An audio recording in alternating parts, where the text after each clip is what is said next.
which Oscar-winning actor was originally offered the lead role in The Matrix, but turned it down because they didn't understand the script's concept? Houston, we have a problem already. That's I your didn't first know it. question? I didn't know Well, it. wait a second. That's your first question? It's my first one.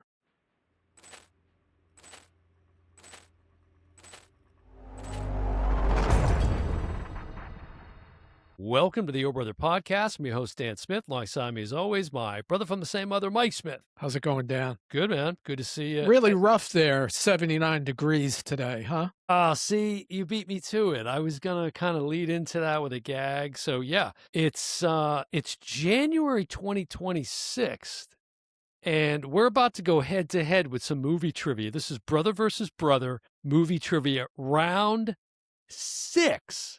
Okay. So this is the third episode in the second installment of this trivia series. Now, the last time that we did this, round 5, January 2023. Wow. So it's been a long time. And wow, that's a rough episode to go back and watch, by the way.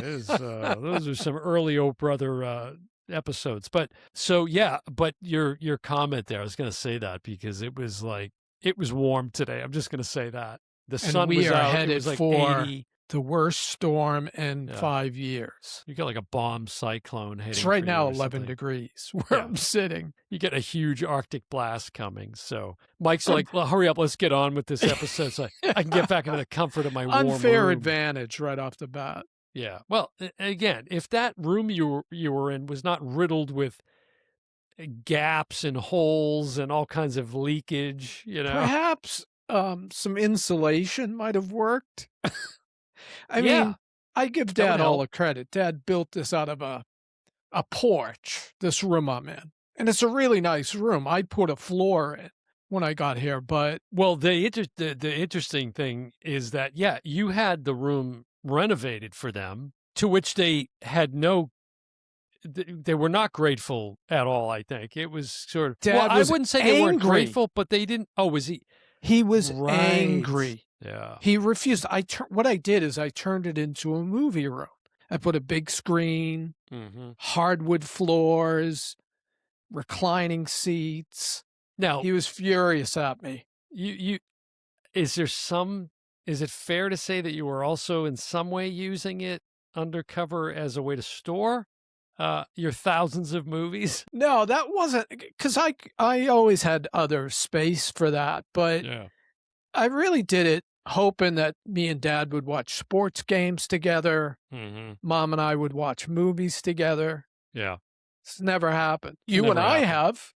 We have. Yeah. We watched Get Back there. We've lots of things. And you got to admit, Dan, the room is 100 times better now than it was. It is. But the temperature regulation, still terrible. Still awful. Horrible. Yeah, still horrible. Yeah, I grew up just inches from that space that you're in right now. I can see your room another if episode. I turn my head. Right. Well, calling it a room is a stretch. But, and I was there once, so. Yeah. It was brutal. I literally from the crib until I graduated high school, pretty much. I mean, it is ridiculous. Anyways, actually, no, you got lucky because I moved out at 17? I moved out of the house when he was 17. It was a very good room when he got the hell out. Well, and now it's come full circle because now that's an arcade, basically. That space. Yeah.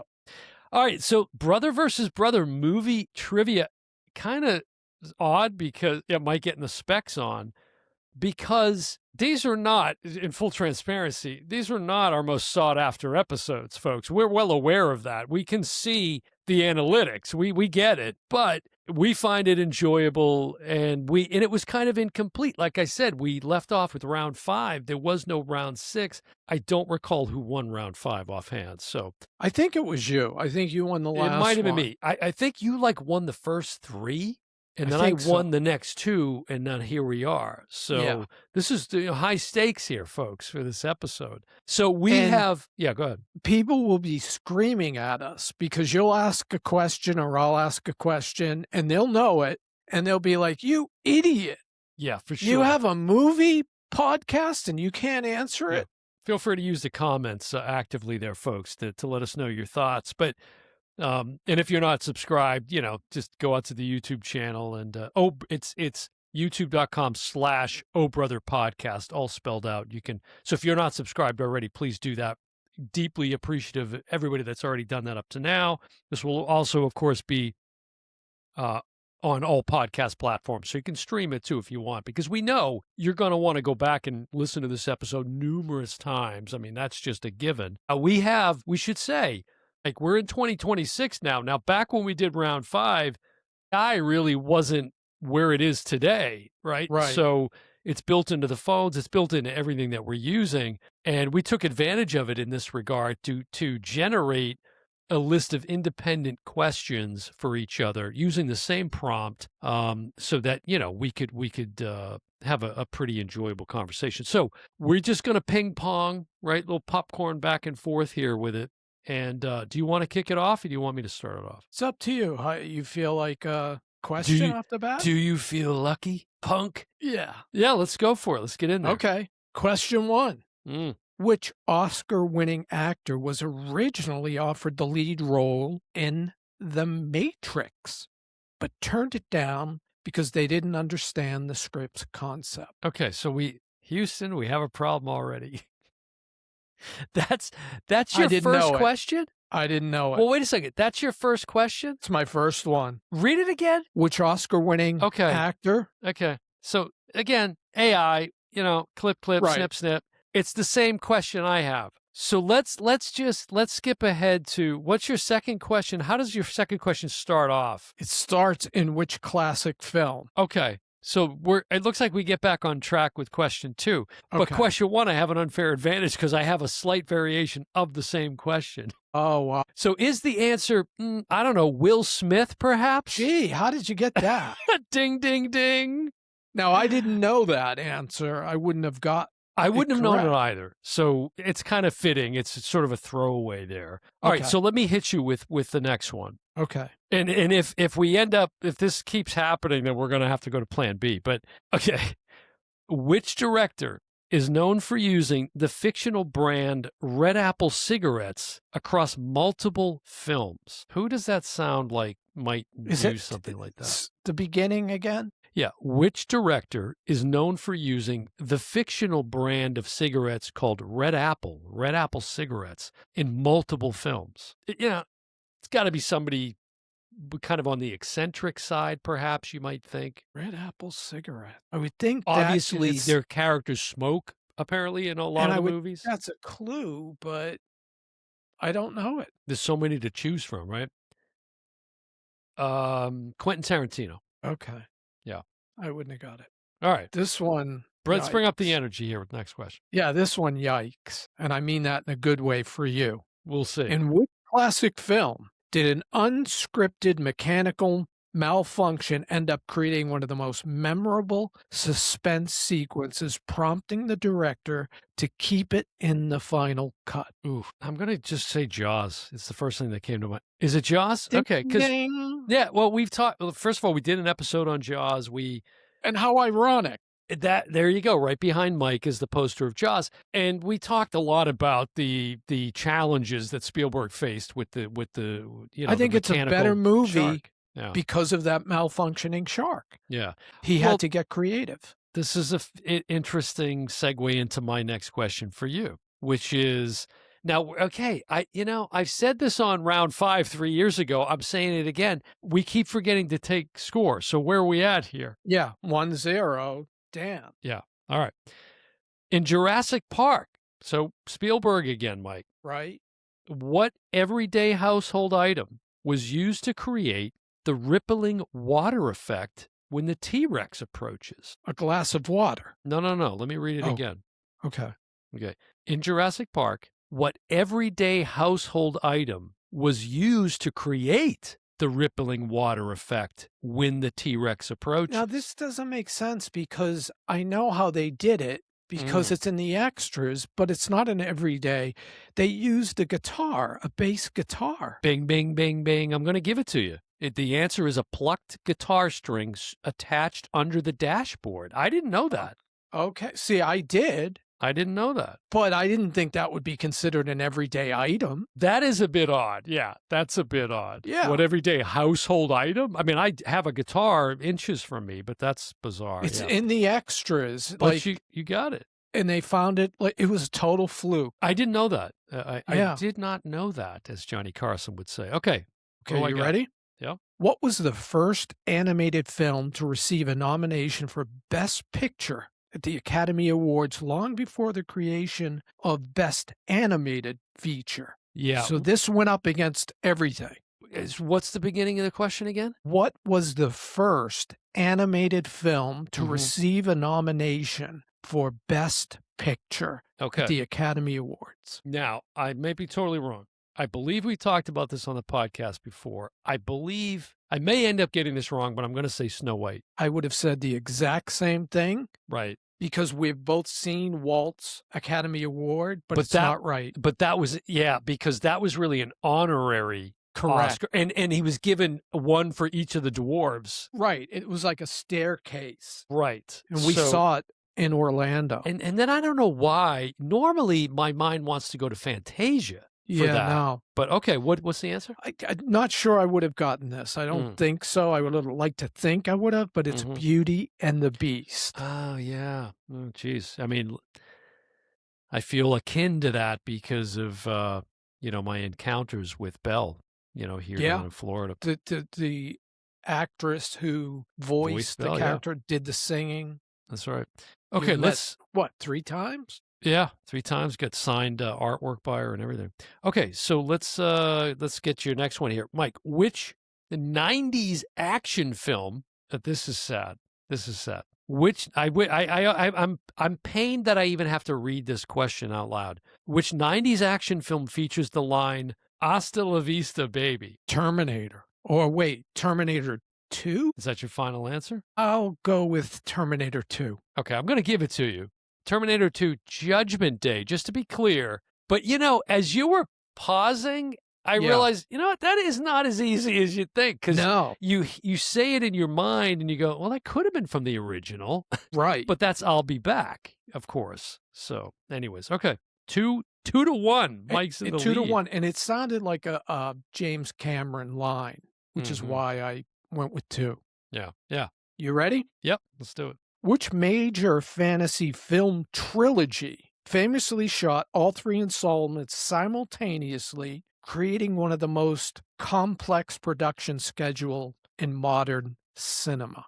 Now, we just talked about Back to the Future 2 and 3 being shot back to back. It had never been done before. Yeah. But this is a film trilogy. And see, that's where I was going to go, was Back to the Future. Although I think I knew in the recess of my brain that, as you just pointed out, that's not the case.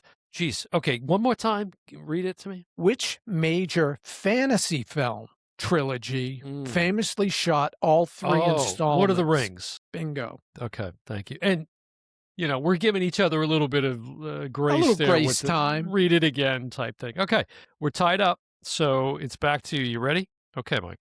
What year did The Sixth Sense hit theaters? Wait, throw that out. Oh, because you got it? Yeah. All right, keep going. I'll give you the next one. You ready? Yes. Which actress originally auditioned for the role of Rose in Titanic before Kate Winslet landed the role? Oh, this is great. I don't know, so this is a guess.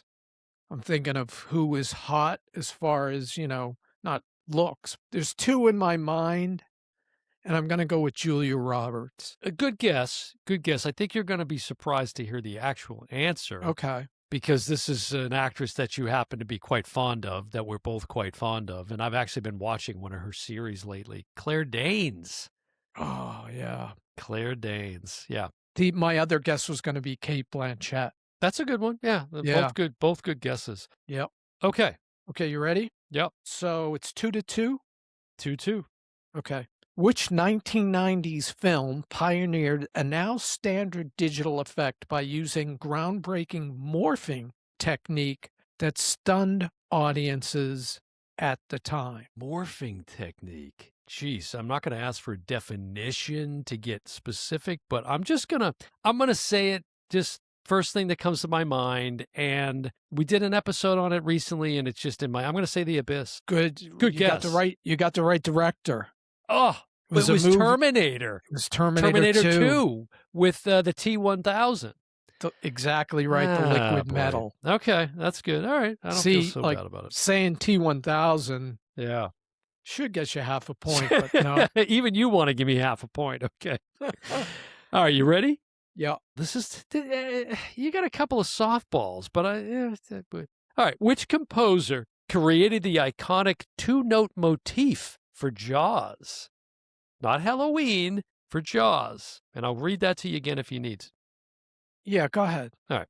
Which composer created the iconic two-note motif for Jaws? How can it not be John Williams?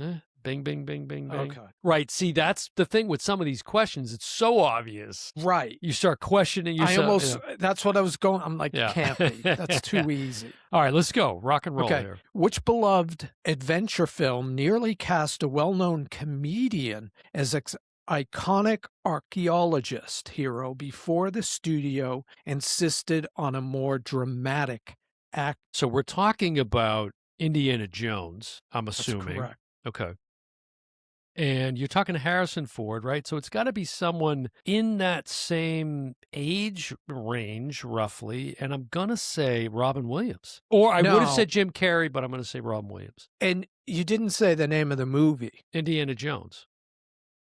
And Raiders of the Lost Ark. Sorry. Correct. Sorry. That's the correct movie. But no, and somewhere I think I knew this, but Tom Selleck. Wait a minute. But they were originally going for a comedic? Right. Remember, he did 3 Men and a Baby. Yeah, but he was Magnum P.I. and Actually, no, that was Ted Danson. Yeah, you're right. It's said that Chevy Chase and Bill Murray were also considered, but the answer's Tom Selleck. What a different franchise that would have been. Wow, that's weird. I can't imagine Chevy Chase. Yeah. Bill Murray would pull it off, but Chevy Chase, no way. I don't know. We love Chevy Chase here at the podcast, Yeah. to be clear. All right, Mike, this is going to test your awards knowledge. Okay, 3-2, we got the score? 3-2, Mike's up in the lead, yeah. Okay. All right, you ready? Awards knowledge. It's award season, Mike. The Best Picture noms just came out, yesterday morning? You know how highly we think of them. Yes, and we're going to talk about that a little later. But okay, so which film, Mike, won Best Picture the year Saving Private Ryan was nominated but lost? You're going to be shocked when you hear it. No way you get this. I don't think so. No, there's no way you get this. Yeah, I would say Platoon. And we just did an episode talking about this actor, too. Wow. What is it? One of the actors, I should say. Shakespeare in Love. Wow. Shocking. Now, I know Gwyneth won. Yeah. But I didn't know the movie won. That's incredible. I mean, it's, we just did an episode on The Rip with Matt Ben Damon Affleck. Ben Affleck. Ben Affleck was in Shakespeare in Love. And Matt Damon was in Saving Private Ryan. That's right. He was Private Ryan. That's right. That's a good question. Mm-hmm. We both know the answer. Yeah. But a lot of people don't know who did say Tom Hanks. That one, right. Now, a little side note is Matt Damon in a recent interview promoting The Rip was talking about a conversation he had with Steven Spielberg when he was filming for Saving Private Ryan, because he was only in it a certain segment of the film. Very end. Yeah, and he was talking to him about it, and I guess at some point they're talking, and Spielberg shares with him that there's no dialogue for the first 25 minutes of the film, and Matt Damon's reaction was, wow, this is going to be an epic film, whatever it is, because he didn't know. He didn't see what he was going to come up with that opening, and anybody that's seen the film knows it's one of the most riveting. It's hard to sit difficult through. Watches. Difficult. Of all time. I remember being in the theater seeing that for the first time, and I just was completely stunned out of my mind. I remember grabbing the armrests. Yeah, it was, wow. It was so unbelievable. It's Spielberg's genius for sure right there on display. Okay, Mike. Okay, here we go.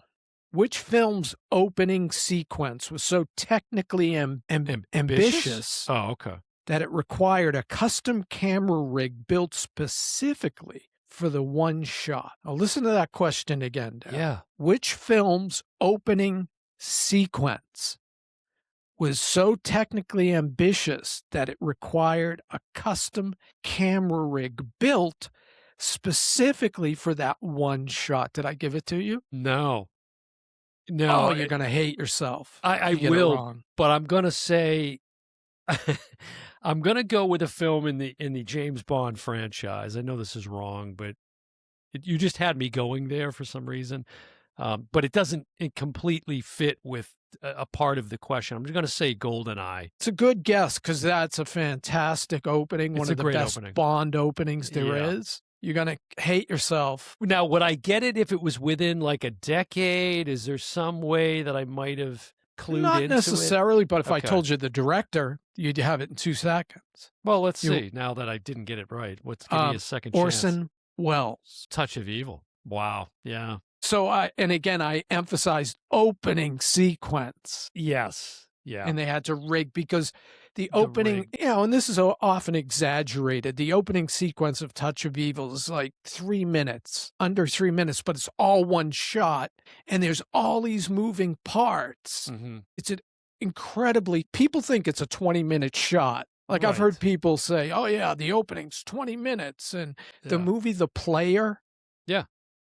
there's a Robert sequence Altman. with Buck Henry talking to someone, Mm-hmm. and he's saying, yeah, the opening sequence, and they're doing it Correct. as the sequence is happening, but it wasn't. It was Yeah. under 3 minutes. Tim Robbins. I haven't seen that in a long time. Robert Altman, right? Robert Altman. Robert Altman, yeah. I Yeah, have that on Criterion. Mm-hmm. And then, of course, famously, John Carpenter kind of uses that in the original Halloween film. That whole opening, right? There's no cut Yeah. until you get to the point where the young Michael Myers puts the mask, which is Deborah Hill's hand reaching in to grab the mask. Yes. Puts that clown mask on his A face. lot of films over the years have paid homage to that. Yeah. Yeah. And, you know, in some of the films I've been watching lately, I have such a deep appreciation, admiration for films of that era, the black and white films, just the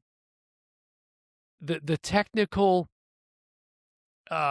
display in those films. You know, in fact, I haven't told you this, but I started watching Winchester 73, which was a Criterion that you gave me. You know who's in during that? The holidays. One of my favorite noir actors. I don't know if you've been introduced to him yet. Dan DeRia. Yeah, I saw Dan DeRia in the credits. Right now, I forget which character he plays, but what's interesting about Winchester 73 so far, because I'm about halfway through, is the portrayal of Wyatt Earp is very different than I'm used to. You know, and this is probably one of the earliest portrayals of Wyatt Earp. Right. In cinema. And the lead actor is Jimmy Stewart, right? James Stewart, yeah. Yeah. Absolutely. Which I still Henry Fonda in My Darling Clementine, you're not going to touch that for me when it comes to those early Westerns. But although young Mr. Lincoln is in that category. Well, we're talking Westerns. Oh, okay. Yeah, yeah. I thought you were talking black and white. Yeah. In Winchester 73, again, I haven't seen the whole thing yet, but it doesn't have the same Western feel as some other films. But anyways, I'm enjoying it so far. So, all right, you ready? Yeah, still 3-2 I have. Still 3-2. Yeah, Mike is up. Okay, now we're going to talk about iconic scenes. Now, it's interesting. We just talked about this one, right? So in Raiders of the Lost Ark, Mike, we just talked about it. What real-life reason led Harrison Ford to improvise the quick gunshot instead of performing a full fight scene? He wasn't wearing his whip. Wrong. Huh. I don't know. He was sick with food poisoning and couldn't do the long stunt sequence. Wow. Yeah, who knew? Yeah, never knew that. All right, back to you. Tough one. Which film won Best Picture despite not receiving a Best Director nomination?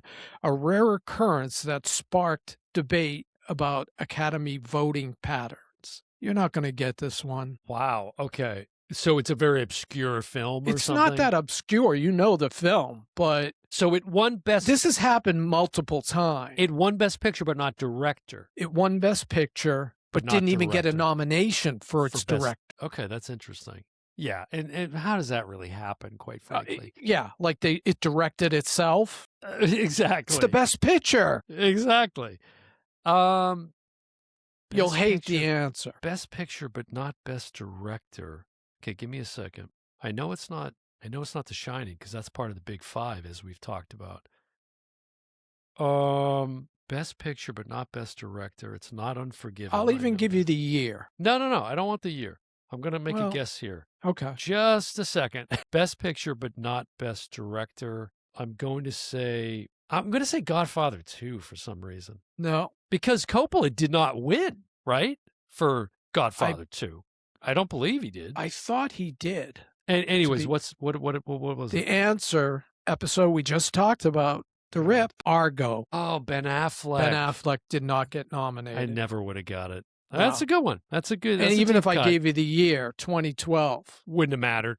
wouldn't No. have mattered. No, I Argo's wouldn't have not got at the that. top of my, but that's good. Okay, good tie-in. All right, you ready? All right.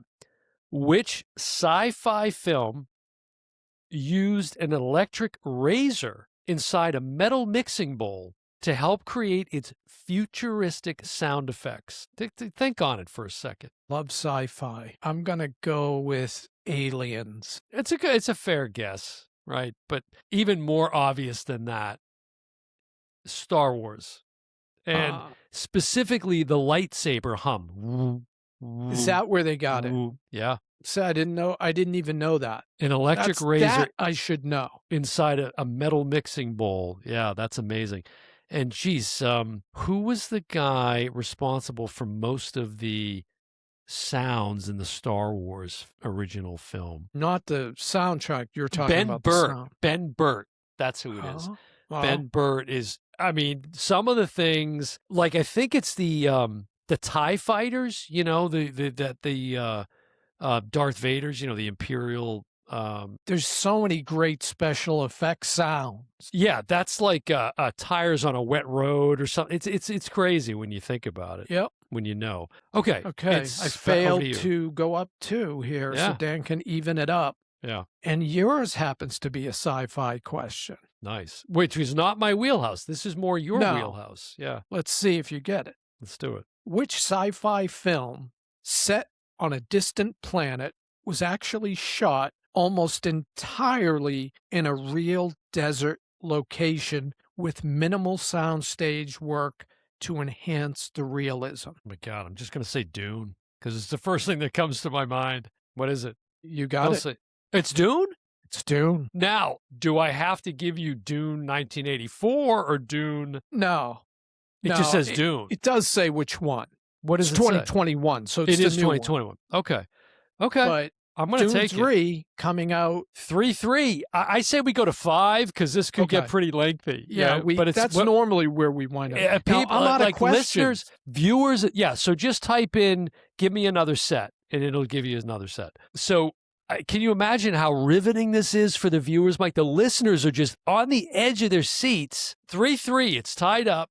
And are you ready, Mike? I'm ready. Okay. So now we're going to talk about actor origins. Okay. Think actor origins. Okay. This is right up your alley right here.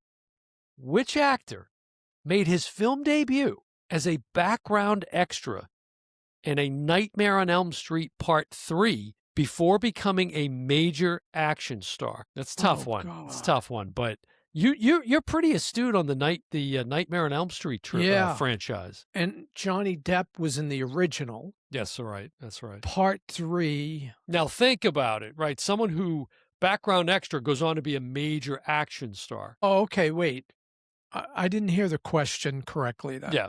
Which actor made their film debut as a background extra in A Nightmare on Elm Street 3 before going on to become a major action star? And I will say, I don't think this is, giving you too much assistance, but action stars, it's a bit of a stretch when you think of the totality of their filmography. But I understand why they're saying it, but that throws me off a little bit, to be honest. Yeah, and I can't. And they were in one particular action franchise that's pretty well known, I'll say. And that's as much as I'm giving you. Yeah, all that, and I still can't come up with anything. Okay, well, tell me when you're ready. Yeah, go ahead. Okay, you're tapping out Lawrence Fishburne. I wouldn't have got that. Obviously Matrix, but outside of Yeah. that, I don't think of Lawrence Fishburne as a major action star, you know? No. But No. Matrix pretty significant. So, okay, what do you got? Okay. Under casting curveball, Mm. and I always like to do this when we This do is episodes. this is your bit. Yeah, this is your Right. segment. Which acclaimed actor was nearly cast as Wolverine Oh, in X-Men before scheduling conflicts forced him to drop out, opening the door for Hugh Jackman? Now, wow. you're never going to get this because I don't know who it is. You don't even know the actor's name. I don't even know who this is. Oh, it's not a familiar name, so then I'm No. pretty screwed. No. Um, Josh McWinklenix. I don't know. Closer than I would have come. Doug Gray Scott. Gray Scott? Doug Gray. Doug Gray. I mean, All one is word. that made up? It sounds made up. It sounds made up. It sounds made up. Okay. I have one that's equally difficult. So Okay. this is good. All right. Now think director styles. Okay. Which director, there's no way in hell you're going to get this, but think Halloween Fest is what I'll say. Which director is known for shooting many scenes using oneer takes, including the famous hallway fight in Children of Men? I mean, there's nothing about that question that resonates with me at all. I know that movie, but I don't even remember the stars of the movie. I'd never even heard of Children of Men. Yeah, I have. Children of the Corn, I got that. Yeah. God, who is it? Alfonso Cuarón. See, No idea. Okay. no Let's idea pretend who he is. those two questions didn't happen. Yeah. What do you got? Can edit those out. That's right. Okay, here we go. Unexpected improvisation. Mm. In which crime film did a now famous funny how moment come from an improvised exchange that wasn't in the script? Okay, so you need the film. Yeah. Goodfellas. Nice, Joe Pesci. Dan. Joe Pesci. Launching into the lead. Joe Pesci. Yeah, for the lead. You got it. That was the key. Funny how? A good I don't know if you did it intentionally, but the inflection, like whatever you did with the funny how, you kind of tried to skip over it. Yeah, to throw me I off. was trying not to give it away, obviously. Yeah, because you're funny how? Well, I'm a clown to you? I make you like laugh? you think I'm a comedian? Yeah. I tell you what, I'd never been so scared and intimidated by a character than Joe Pesci in Goodfellas. I mean, Joe Pesci in anything. Joe Pesci in anything. Other than Lethal Weapon. And that isn't Joe Pesci, but No. he's really good at it. And he's not a big guy. Big fan of The Irishman. Just saying. He's not a big guy. I think Joe Pesci should have won the Oscar for The Irishman. Yeah, Mike That's how big a Mike fan will go I to am. his grave defending The Irishman, and especially Joe Pesci not getting the prize there. Yep. Okay, Mike, think behind the scenes. Now, I think I'm in your corner here. I think you're going to get this. Okay. You're not, but okay. In The Dark Knight, film we both love, a film we've seen numerous times. Chris Nolan. Yep. What practical object was used to create the sound of the Batpod's engine? There's just no way. A blender. Well, you're hearkening back to the Star Wars mixing bowl thing. Yeah. No, but you're in the you're sort of in the ballpark. A manipulated recording of a turbine mixed with a thin, high-pitched electric motor. So can't give it to you, but all right. Yeah. Let's go. We're 4-3. I could seal it right here, folks. You could end this. This could be it right here. What was the first foreign language film to win Best Picture I'm screwed. at the Academy Awards? I'm totally screwed. Best Picture. I mean, this could go back to 1930s or something. I have no idea. More recent. Foreign. Don't believe you've seen it. Yeah. But I'm not sure I would have got it either, even though. I just don't have a guess. You want it? Yeah. Parasite. One that, okay, I have to admit it. Once again, Mike, I have not watched it yet. I know. And it's Criterion. Yeah. Halloween Fest maybe next year? Okay. Yeah, that would be a good one. This year? Yeah, okay. It would be good. It's bizarre. It's a bizarre movie. Now, this is more me, but if you don't get this, it's time to go home. All right? Famous quotes, Mike. Okay. Which 80s film features the line, I feel the need for speed? God, it's Tom Cruise that says it. See, I did what you did with the actual delivering of the line. It just kind of threw it away. Yeah. Don't want you to hang on it for too long. It's Tom Cruise, and it must be Top Gun. Bing, bing, bing. We're tied up, Oh, folks. wow. Okay. It's I 4-4. needed that. Yeah, Top Gun. Great Okay, job. you Good ready? job there. Yeah. Which sci-fi film used real NASA facilities for several scenes, including mission control to heighten authenticity? Apollo 13. Dan is the winner. Yes! Yes! Damn it. Yeah, Wait, baby. I mean, mission control gives it away. Not really. No, because you got to go, okay, 2001. You got to start thinking of all the space movies. And Yeah. so not really. And you know what's funny is I paused there for a second because I was going Apollo 11 or Apollo 13. I'm like, oh, Apollo 13. So Ron Howard, the great Ron Howard. That would have been a great slip up for me. But when I read Mission Control, I thought, oh, he's got this. There it is, folks. But round 6. Apollo 11 would have been equally as good a response. Yeah, but you technically couldn't have allowed it. The judges wouldn't have allowed it. Now, let's just see if you would have gotten your next question. Okay. Because I think you might. I think it's Okay. a film you know intimately, okay? A pair of directors you know very, very well. What year did No Country for Old Men premiere? The same year Think on it a bit. as the Paul Thomas Anderson film. I'm going to say 2007. Mike would have had it. Whoa. That's pretty impressive. I would not have gotten that. That was the most impressive answer I gave all night. That's pretty great. I'm going to give you I can't believe I came out. You know what I was thinking of? There Will Be Blood. Wow. Well, yeah, okay, sure. P.T. They were Anderson. filming P.T. in the Anderson. same area. Which, by the way, as I just told you, so we wanted to, talk about like the best picture. Well, okay, first of all, congratulations to me, but that was a kick-ass consolation answer there you just gave. I'm very impressed by that because I would not have gotten that. But, okay, so transitioning away from that into the 2026 nominations, Mike, for Best Picture, okay? Yeah. Begonia. Haven't seen it. Which is, Emily Mortimer. We do this every time. Emma Stone. I do it every time. It's Emily Blunt, Emma Watson, Emily Stone. Is that the director? Yeah, Lanthimos. Yeah. Okay. Yeah. And so Begonia, which I haven't seen yet. F1, which I'm started to watch. I'm enjoying it so far. Solid, but not a winner. Frankenstein. This is a pretty interesting group this year, Mike. I'm going to be honest. I'm actually interested.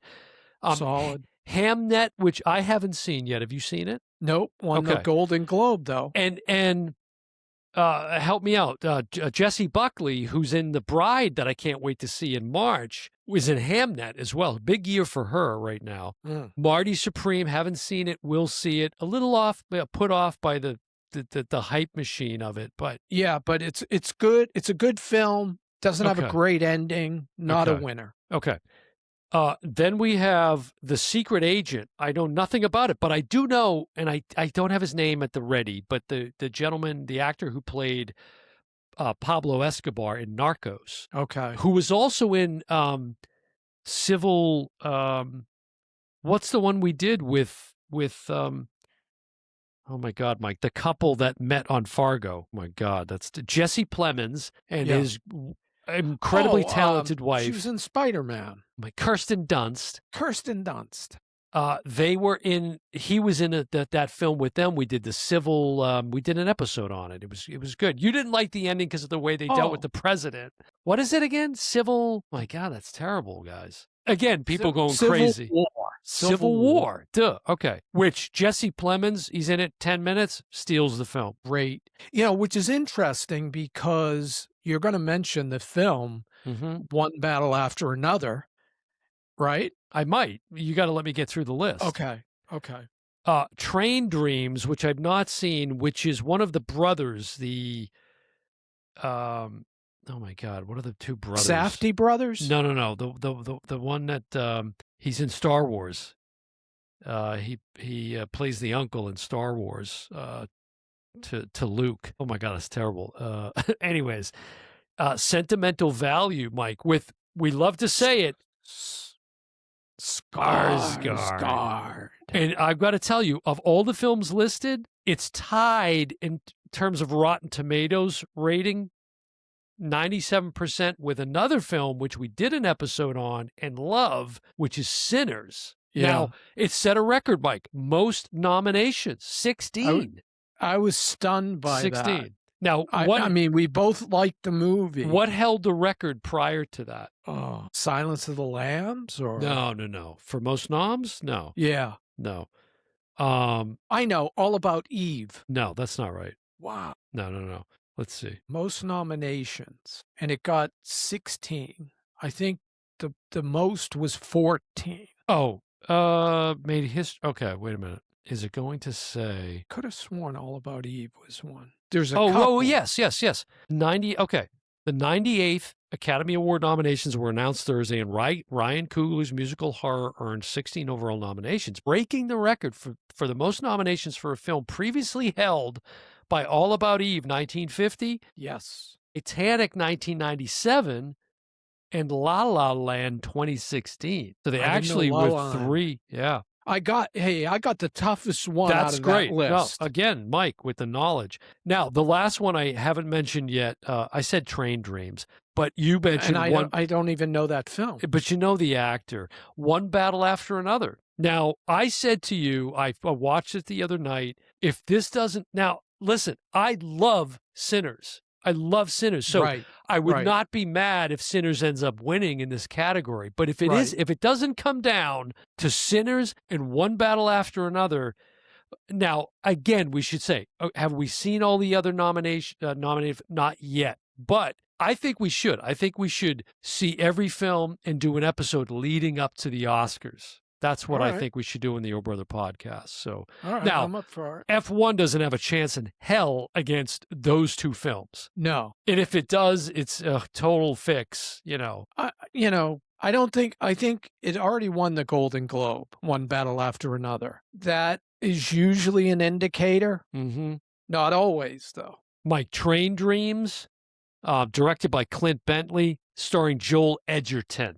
That's who I was trying. The Edgerton brothers, yeah. I Clifton love Collins Jr., Mike, is in Train Dreams, and Clifton Collins Jr., as you might, I hope they're listening or watching, but I'm going to do a Kevin Bacon connection here. Okay. Clifton Collins Jr., who's in Train Dreams, the film I just mentioned as one of the nominations, was also in a little film called Small Town Crime, directed by the Nelms brothers, who we, of course, love here at the Oh Brother podcast. So it's just funny how it would come full circle. I'm waiting for their next film so they get nominated. It's coming. It's coming. Well, there you go. So, we'll probably do an episode on each film leading up. We did one on Sinners already, but I think we should at least, we talked about Frankenstein, and I'm watching, I've seen One Battle After Another, so we could come on and talk about that more in depth. But anyways, we will at least make sure that we've watched all of the 10, which is ridiculous. Again, the 10 nominations. It's ridiculous. Too many. Right. Like, you could peel F1 off of there and probably peel. And I liked F1. I've seen it. I liked it. Yeah, I'm not through it yet. I'm not finished with it yet. But there's a few things already that are kind of bugging me a little bit. But I can tell you right now, it's not Best Picture. There's just no way. No, and I think it did the money, not necessarily because of Brad Pitt, but because there's so many F1 fans out there. Well, yeah. I mean, the popularity of the sport, and it continues to grow. I mean, I'm intrigued by it, and I respect what it takes to be a Formula One driver. I mean, it's insane, but I'm looking forward to it because I'm hoping to get a little bit more educated about it as well. All right, well, there you go. Round 6, Congratulations, Dan. Round 6, I take the prize. So pulls out the big win. Yeah, so we'll have to try to get round 7, the next series of movie trivia episodes in before the next 3 years. Yeah. Hopefully we won't wait that long. But, well, it was fun. It was fun to get back to. We've been talking about this for a long time. Just never got around to it. So yeah, anybody out there, like, did we blow it on a couple of them, or yeah, and drop us. I think we got the easy ones. Drop us a couple of your own favorite trivia questions as it pertains to movies in the comments on the video as well. But all right, Mike, that's going to do it for this this episode of Brother versus Brother Movie Trivia, the Oh Brother podcast. I've been your host, Dan Smith. Alongside me, as always, of course, is my highly knowledgeable brother from the same mother, Mike Smith, and we will see you next time. Not knowledgeable enough. Bye, everyone.